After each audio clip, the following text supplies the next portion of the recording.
తెలంగాణ రాష్ట్ర వ్యాప్తంగా యూరియా కొరత రాజకీయ వర్గాల్లో తీవ్ర దుమారం రేపుతుంది.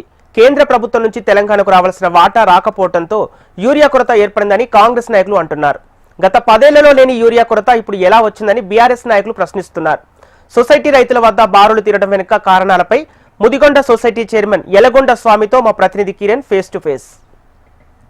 తెలంగాణ రాష్ట్ర వ్యాప్తంగా యూరియా కొరత అనేది అంశం రాజకీయంగా ప్రకంపనలు సృష్టించింది. ఒకవైపు బీఆర్ఎస్ ప్రభుత్వం ఉన్నప్పుడు యూరియా సరిగ్గా అందేది, ఇప్పుడు కాంగ్రెస్ ప్రభుత్వం అందట్లేదంటూ పెద్ద ఎత్తున బీఆర్ఎస్ సంబంధించిన నాయకులు అంటుండగా, కాంగ్రెస్ మాత్రం కేంద్రం నుంచి కొంత షార్టేజ్ ఉన్నప్పటికీ కూడా రైతులకు యూరియా అందిస్తున్నామని చెప్తున్నారు. ప్రస్తుతం ఇదే విషయంపై మనతో మాట్లాడేందుకు ముదిగొండ సొసైటీ చైర్మన్గా ఉన్న తుపాకుల యలగొండ స్వామి ఉన్నారు. ఆయనతో మాట్లాడదాం.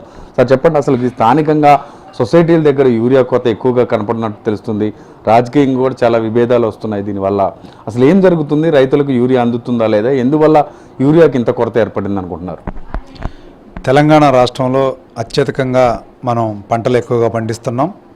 అంతేకాకుండా మనకి రావాల్సింది 10 లక్షల టన్నులు యూరియా రావాల్సి ఇప్పటివరకు 5 లక్షల టన్నులు మాత్రమే యూరియా వచ్చింది మనకి. దాంట్లో యూరియా ఎక్కువగా వాడుతున్నారు, రైతులు ఎక్కువగా యూరియాని ఎక్కువ వాడుతున్నారు. ఎందుకు అంటే అది కట్ట వచ్చేసి 266 రూపాయలు అవుతుంది, డిఏపి 1350 రూపాయలు.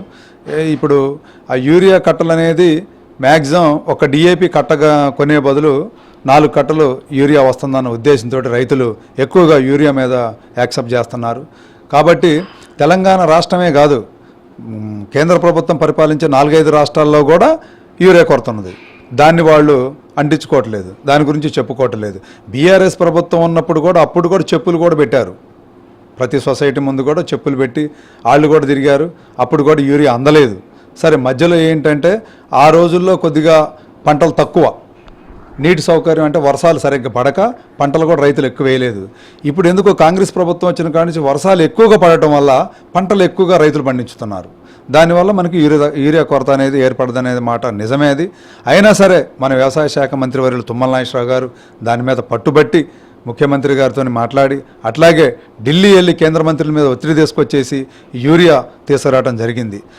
మనం చూసిన 2-3 రోజుల్లోనే ఒకే రోజు 11,000 మెట్రిక్ టన్నులు యూరియాని మనం ఇవ్వటం జరిగింది. అంతేకాకుండా మళ్ళీ 27,000 మెట్రిక్ టన్నులు కూడా ఈ రాష్ట్రానికి 2-3 రోజుల్లో రాబోతుంది. యూరియా కొరత అనేది రైతులకున్న మాట వాస్తవం. అది ఇవాళ చూసుకుంటే మన మండలాల్లో చూడండి, ఇవాళ రైతు వేదికల వద్ద కానీ పిఎస్సిఎస్ల ముందు కానీ ఇవాళ మేము ప్రతి రైతుకు కూడా ఏ చిన్న గొడవ లేకోకుండా యూరియా అందరికి సమానంగా పంచడం కూడా జరుగుతూనే ఉంది. చివరిగా ఒక మాట చెప్పండి, యూరియా విషయంలో రైతులకి ఏం చెప్తారు? నేను అదే చెప్తానండి, యూరియా ఇప్పుడు మనకి 10 లక్షల టన్నులు రావాల్సి 5 లక్షల టన్నులే వచ్చింది కదా. ఉన్నదాన్ని సర్దుకోవాలి మనం. 1 ఎకరానికి 1 కట్ట వేసుకోండి, 4 కట్టలు మర్చిపోండి, 1 కట్టే వేసుకోండి.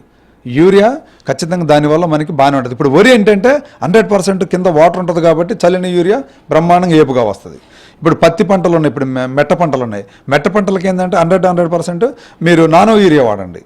మెట్ట పంటలకు నానో యూరియా వాడితే ఖచ్చితంగా దాని మీదనే మీకు స్ప్రే అయ్యిద్ది కాబట్టి పంటలు ఏపుగా వస్తాయి. దయచేసి మీరు యూరియా కోసమే చూడొద్దు, యూరియా కోసం చూసుకోవద్దు, మీరు పంటలు నష్టపోవద్దు.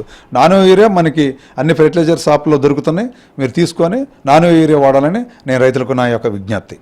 Thank you. ఇది మొత్తం మీద ఖమ్మం జిల్లాలో వ్యవసాయ శాఖ మంత్రిగా ఉన్నటువంటి తుమ్మల నాగేశ్వరరావు అనుచరుడిగా రాష్ట్ర వ్యాప్తంగా కూడా తనకు పేరు వచ్చిందంటే తుమ్మల గారి వల్లే వచ్చిందని చెప్తున్నారు. అలాగే యూరియా విషయంలో కావాలనే కొందరు దుష్ప్రచారం చేస్తున్నారు. రైతులకు అవగాహన కల్పిస్తే నానో యూరియా వాడుకున్నా కూడా సరిపోతుందని చెప్పేసి ముదిగొండ సొసైటీ చైర్మన్గా ఉన్నటువంటి తుపాకుల యలగొండ స్వామి అయితే తన అభిప్రాయం వ్యక్తం చేస్తున్నారు. ఇక్కడ పరిస్థితి గణేష్ కిరణ్, ఖమ్మం జిల్లా నుండి.